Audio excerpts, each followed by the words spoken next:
ओए सुन ना, ये देख टीचर आ रहे हैं। चल चल आज उसको पिटवाते हैं। हाँ चल।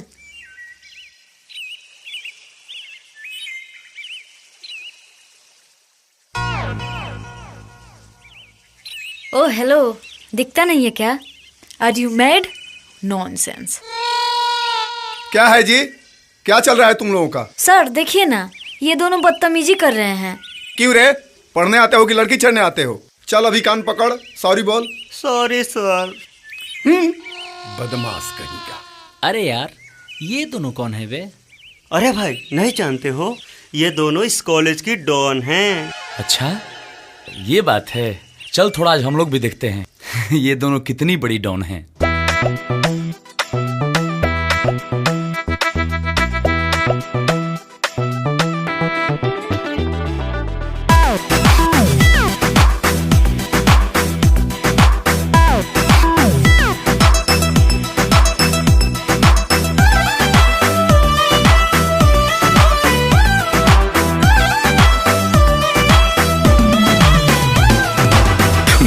बना के बेबी कॉलेज में तू आती है, लड़कों को रोज पिटवाती है। कातिल यादें तेरी घायल कर जाती हैं, ऐसे तू क्यों तड़पाती है?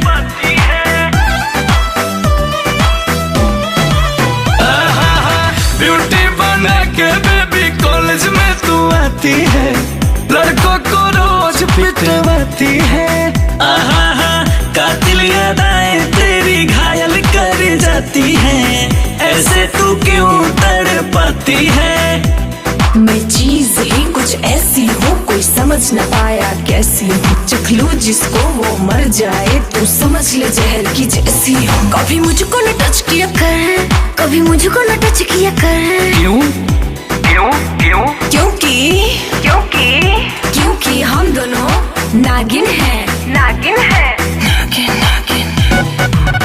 ओ नागिन ओए नागिन, ओ नागिन ओए नागिन, कभी तो हम दोनों को भी डस लिया कर। ओ नागिन ओए नागिन, कभी तो हम दोनों को भी डस लिया कर।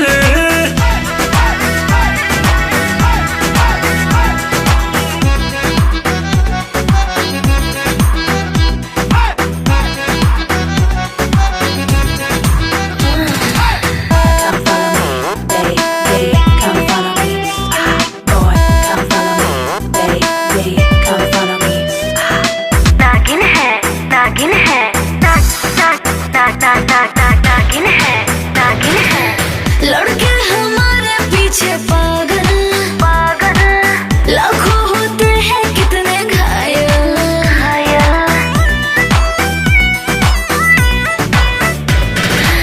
लड़के हमारे पीछे पागल लाखों होते हैं रोज घायल। स्वर्ग दिखा के यूं तड़पा के लगती है तू रॉयल रे। क्यूट फिगर करे जख्म जिगर, ये दिल हुआ तेरा कायल रे। सच कहती हूँ मुझसे तू डर, सच कहती हूँ मुझसे तू डर। क्यों क्योंकि हम दोनों नागिन हैं। ओ नागिन ओए नागिन, ओ नागिन ओए नागिन, कभी तो हम दोनों को भी डस लिया कर। ओ नागिन ओए नागिन, कभी तो हम दोनों को भी डस लिया कर।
जान बुझ कर यूं ही न मर।